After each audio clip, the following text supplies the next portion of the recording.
जंगल में टुनटुनी चिड़िया अपने माँ बाप के साथ रहती थी। उसका पिता गन्ने उगाया करता था। अपने पति के साथ साथ टुनटुनी की माँ भी गन्ने की फसल की देखभाल करती थी। एक दिन दोनों पति पत्नी घर लौट रहे थे। जी थोड़ा रुको, मैं थक गई हूँ। अब मुझसे और उड़ा नहीं जा रहा है। थोड़ा आराम करके घर चलूंगी।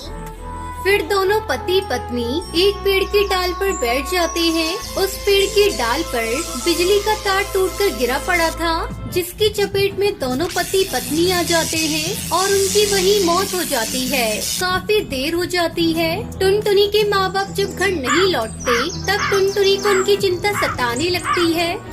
तब तक आप लोग कमेंट में बताएं 24-9 कितने होते हैं। पता नहीं आज मम्मी पापा कहाँ रह गए। रात हो गई है, अभी तक नहीं आए। चारों तरफ अंधेरा हो गया है, कुछ दिखाई भी नहीं दे रहा है। क्या करूँ, किससे पूछूं? टुनटुनी कालू काका के घर जाती है। कालू काका, ओ कालू काका, क्या आपने मेरी मम्मी पापा को देखा है क्या? अभी तक वो घर नहीं आए हैं। नहीं बिटिया, मैंने उन्हें कहीं नहीं देखा। आज तो मैं अपने खेत पर गया ही नहीं था। रात बहुत हो गई है, तुम घर जाओ, कल सुबह देखने जाऊंगा। अगले दिन टुनटुनी कालू कौवे के साथ अपने माँ बाप को ढूंढने जाती है। कालू कौवा टुनटुनी के साथ मिलकर उसके माता पिता को ढूंढने लगता है। अचानक वो जोर से चिल्लाता है, जल्दी इधर आओ, ये देख, तेरे मम्मी पापा तो मर चुके हैं, इन्हें करंट लगा है। काका, अब मैं क्या करूं? कहाँ जाऊं? किसके साथ रहूं? मैं तो अनाथ हो गई। मत रो बिटिया, मैं तेरी बुआ दुलारी को फोन करके बुला लेता हूँ। तू उनके साथ उनके घर चली जाना। टुनटुनी का रो रो कर बुरा हाल था।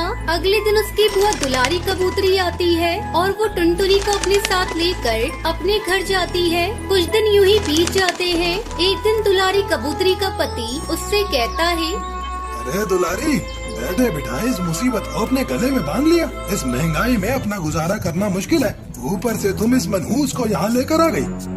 हाँ जी, आप ठीक कह रहे हैं। पक्षियों की जिद करने की वजह से मैं इसे उठा लाई, लेकिन अब मुझे समझ में आ रहा है मैंने बहुत बड़ी गलती कर दी। और तो और कुछ ही दिनों में बड़ी हो जाएगी, तो इसके बिया का खर्चा होगा 100 अलग। ऐसा करती हूँ, इससे जहर देकर मार डालती हूँ, किसी को कुछ पता भी नहीं चलेगा और मुसीबत भी टल जाएगी।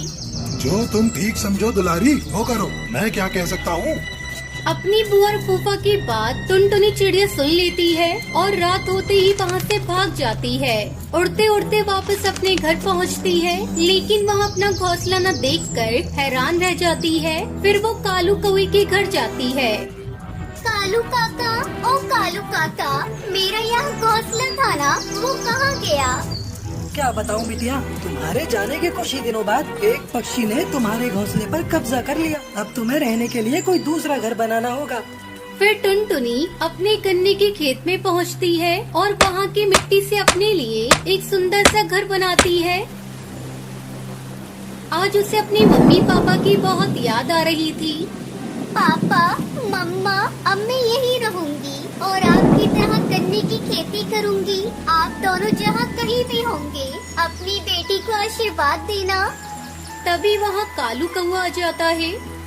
बिटिया, ये तूने बहुत अच्छा किया, अपने खेत में मिट्टी का घर बनाकर। अगर तुझे कभी मेरी जरूरत पड़े तो मुझसे कहने में जरा भी संकोच न करना। मैं हर संभव तेरी मदद करूँगा। कालू काका, मैंने गन्ने उगाने का फैसला किया है। ठीक है बिटिया, मैं तुझे गन्ने की अच्छी किस्म की बीज लाकर दे दूंगा। फिर कालू कौवा वहाँ से चला जाता है। इस तरह टुनटुनी चिड़िया मिट्टी के घर में खुशी खुशी रहने लगती है।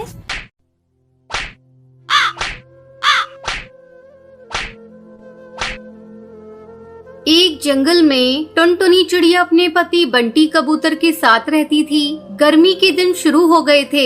एक दिन टुनटुनी चिड़िया 2 अंडे देती है। दोनों पति पत्नी अंडे की बहुत ही सावधानी से देख रेख कर रहे थे। ऐसे में टुनटुनी बंटी कबूतर से कहती है, अजी सुनते हो, गर्मी अब धीरे धीरे बढ़ रही है। हम लोगों ने तो इतने दिनों तक इस घास फूस के घोंसले में अपना जीवन काट लिया, लेकिन अब तो हमारे अंडों से हमारे बच्चे कुछ ही दिनों में बाहर आ जाएंगे। इस गर्मी को मेरे नन्हे नन्हे बच्चे कैसे सहेंगे?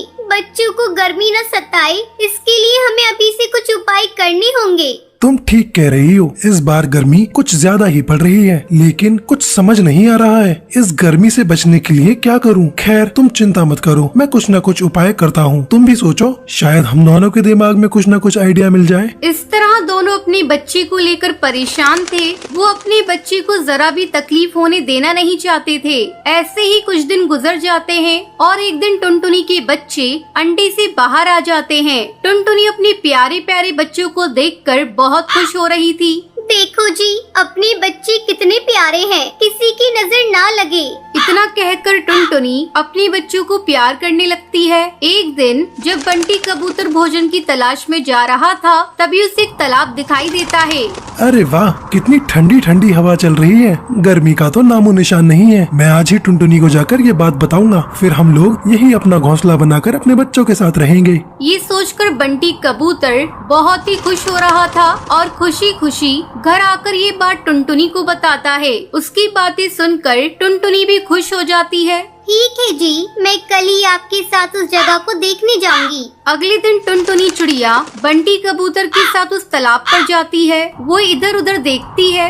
आपने बिल्कुल ठीक कहा था जी, यहाँ पर तो बहुत ही ठंडक है। तभी टुनटुनी की नजर तालाब के पास पड़ी मिट्टी पर जाती है। वो खुशी से चिल्लाकर कहती है, इधर देखो जी, यहाँ कितनी सारी मिट्टी पड़ी है। तुम्हें पता है मिट्टी का घर कितना ठंडक देता है? गर्मी में हम इसी मिट्टी से अपना मटका घर बनाएंगे। उसकी ये बातें सुनकर बंटी कबूतर कहता है, अरे टुनटुनी, तुम्हारे दिमाग का तो कोई जवाब नहीं, तुम्हारा आइडिया तो बहुत अच्छा है। फिर दोनों मिलकर अपना मटका घर बनाते हैं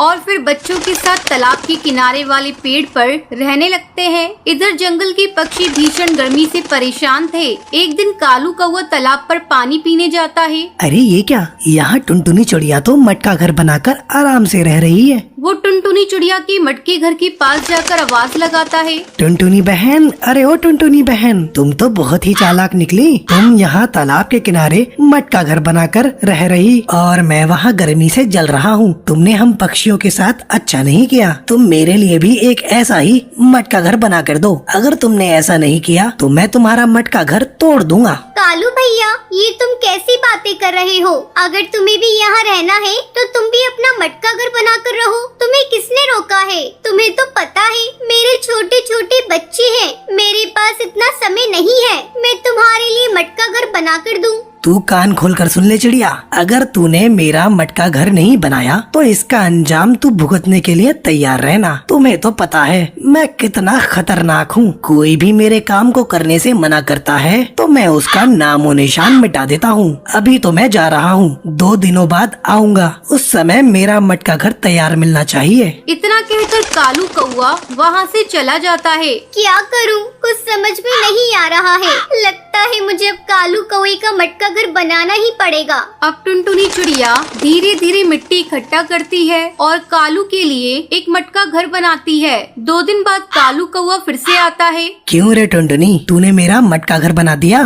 हाँ कालू भैया, वो देखो मैंने तुम्हारा मटका घर बना दिया है। कालू कौवा अपने मटके घर में जाकर बहुत खुश हो जाता है। आहा, इस मटके घर में तो बहुत ही ठंडक है। अब तो मुझे भी गर्मी नहीं लगेगी। अगर मैंने इस चिड़िया को इतना डराया नहीं होता तो ये मेरा मटका घर बनाकर नहीं देती। इस तरह कालू कौवा अपने मटके घर में रहने लगता है। जब जंगल के पक्षी को ये बात पता चलती है तो वो भी अपना मटका घर बनाकर खुशी खुशी वहाँ रहने लगते हैं। ये सब देखकर टुनटुनी चिड़िया बहुत ही खुश हो जाती है और सभी के साथ मिलजुल कर रहने लगती है। टुनटुनी को बचपन से ही खाना बनाने का बहुत शौक था। उसके पिताजी कालू कौवा लोहे के औजार बनाने का काम करते थे। उसकी माँ सुंदरी फिर उन लोहे के औजार और बर्तनों को जंगल में बेच कर आती थी। टुनटुनी उनकी गोद ली हुई बेटी थी और वो सब नदी किनारे एक पेड़ की डाल पर रहा करते थे। टुनटुनी क्या कर रही है? कुछ खाने को बनाया है या नहीं? एक दाल से दूसरी दाल घूमकर भूख से आंतड़ियाँ सिकुड़ गई हैं। लो माँ, आज मैंने कुछ नया बनाया है। अरे तूने ये चावल में क्या डाल दिया है? ये बिरयानी है, मैंने आज ही सीखी है। अरे टुनटुनी बिटिया, जितना तू खाने पर ध्यान देती है कुछ काम पर भी दिया कर। अरे जब देखो कुछ ना कुछ खाने को ही बनाती रहती है। 1-2 साल बाद तेरा ब्याह भी करना है, कुछ घर के काम भी सीख ले। ओहो शर्मा गई। अच्छा चल जा बाहर भट्टी गर्म कर, लोहा पीटना है। सुंदरी, हमारी बेटी बहुत ही गुणवत्ती है, हमेशा कुछ न कुछ बनाने की कोशिश करती रहती है। लेकिन हम लोग इतने रईस नहीं हैं, रोज इतना अच्छा अच्छा बनाकर खाएंगे तो कहाँ से आएगा। चिंता क्यों करते हो जी, सब बच्चों का भाग्य है, सब भगवान देगा। देख, मेरे बस की बात होती तो उसे 10वीं कराकर घर में नहीं बैठाता और आगे पढ़ाता। वैसे हमारी टुनटुनी जिस घर भी जाएगी स्वर्ग बना देगी, बस एक अच्छा सा लड़का मिल जाए। अरे हम नारियल के खोल में रहते हैं, लड़का भी तो ऐसा ही देखना पड़ेगा ना। जब कभी सुंदरी की तबीयत खराब हो जाती थी तो टुनटुनी भी कुछ औजार बेचने के लिए एक डाल पर बैठ जाती थी। एक दिन उसे वहाँ गोलू मिला। अरे टुनटुनी, तुम यहाँ क्या कर रही हो? मैं ये खुरपे दरात हंसियाँ बेच रही हूँ। लेकिन तुम तो पढ़ने में इतनी अच्छी थी, फिर क्या हुआ? यहाँ ये सब क्यों? ये हमारा पेशा है गोलू। मेरे पिताजी ने मुझे 10वीं पढ़ा दिया, वही बहुत बड़ी बात है। हम पक्षियों में वैसे चिड़ियाएं नहीं पढ़ाई जाती। अरे यही हमारा देश पीछे रह गया टुनटुनी। अच्छा ये बताओ, तुम रहती कहाँ हो? यही नदी के पीछे ही हमारा नारियल का घोंसला है। टुनटुनी, तुम्हें खाना बनाने का वैसे ही बहुत शौक है, क्यों ना तुम पिज्जा पराठा बनाकर बेचो। ये कम लागत और कम मेहनत में बन जाता है और स्वाद तो पूछो ही मत। एक बार बनाकर तो देखो, लोहे के औजारों से भी ज्यादा कमाने लगोगी। क्या तुम मुझे इसकी सामग्री बता सकते हो? हाँ बिल्कुल, पर पहले तुम्हें मुझे अपने हाथों की बनी बिरयानी खिलानी पड़ेगी। कुछ दिनों बाद जंगल में एक तूफान आता है। कालू उस तूफान से बाल बाल बचा, लेकिन उसके आधे शरीर ने काम करना बंद कर दिया। डॉक्टर को दिखाया तो उन्होंने कहा कि इन्हें चंपकवन के किसी बड़े अस्पताल में दिखाना पड़ेगा। अब बेचारी सुंदरी क्या करे? अब कौन औजार बनाए, कौन हथौड़ा चलाए? टुनटुनी की माँ, ऐसी जिंदगी से तो मर जाना अच्छा। मुझे जहर दे दो। ऐसा मत कहो, आप ठीक हो जाओगे। मैं आपको जंगल के अच्छे डॉक्टर को दिखाऊंगी। अरे लेकिन पैसा कहाँ से आएगा? जो जमा है, सोचा था टुनटुनी की शादी कर दूंगा, लेकिन अब मैं काम करने के लायक नहीं रहा। टुनटुनी उन लोगों की बात सुनकर दुखी हुई। वो उनके पास आकर बोली, पिताजी क्यों चिंता कर रहे हो? मैं हूँ ना, आप काम करने लायक नहीं रहे तो क्या हुआ? मैं और माँ है ना, आप बिल्कुल चिंता मत करो, हम जरूर कोई रास्ता निकालेंगे। अगले दिन माँ, जब तक पिताजी अच्छे नहीं हो जाते मैं घर के बाहर पिज्जा पराठा बनाकर बेचूंगी। टुनटुनी, कोई क्या कहेगा? माँ, जब मैं औजार बेचती हूँ तब क्या कोई कुछ कहता है? ठीक है तो भट्टी पर ही बना लिया कर। अगले दिन पिताजी देखो, आज मैंने पिज्जा बनाया है। माँ और आप दोनों खाकर बताओ कैसा बना है। पता नहीं टुनटुनी, तू भी क्या नई नई चीजें बनाती रहती है। खाकर तो देखो। अरे वाह, ये तो बहुत बढ़िया लग रहा है। बेटी, ऐसा कुछ तो कभी नहीं खाया। पिताजी, अब मैं पिज्जा पराठा बनाकर बेचूंगी। लेकिन ये सब तेरे दिमाग में आया कहाँ से?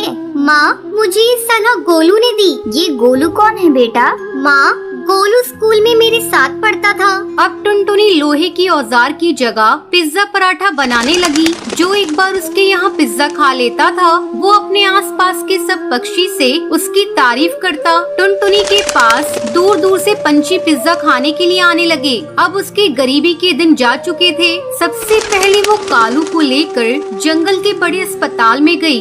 ये बिल्कुल ठीक हो जाएंगे, लेकिन दवाइयाँ महंगी होंगी। कोई बात नहीं सर, बस मेरे पिताजी ठीक हो जाए, आप दवाइयाँ लिख दीजिए। माँ, इस पिज्जा ने तो हमारी जिंदगी ही बदल दी। माँ, मैं जंगल में पिज्जा हट बनाना चाहती हूँ। ठीक है टुनटुनी, जैसा तुझे सही लगे वैसा कर। टुनटुनी ने अपना पिज्जा हट खोला। वो दिन रात तरक्की करने लगी। जैसे जैसे आमदनी बढ़ती रही, टुनटुनी ने सबसे पहले अपने लिए एक पक्का घोंसला खरीदा। अब वो नारियल के खोल वाली टुनटुनी नहीं, कोठी वाली टुनटुनी थी। टुनटुनी, मैं जानता था कि तुम एक दिन जरूर ऊंचाइयों तक जाओगी। गोलू, मुझे इस काबिल बनाने में तुम्हारा ही योगदान है। बेटा, तुम जुग जुग जियो। बेटा, ये तो बहुत खुशी की बात है कि तुम उसके मार्गदर्शक हो। तुम उसे हमेशा खुश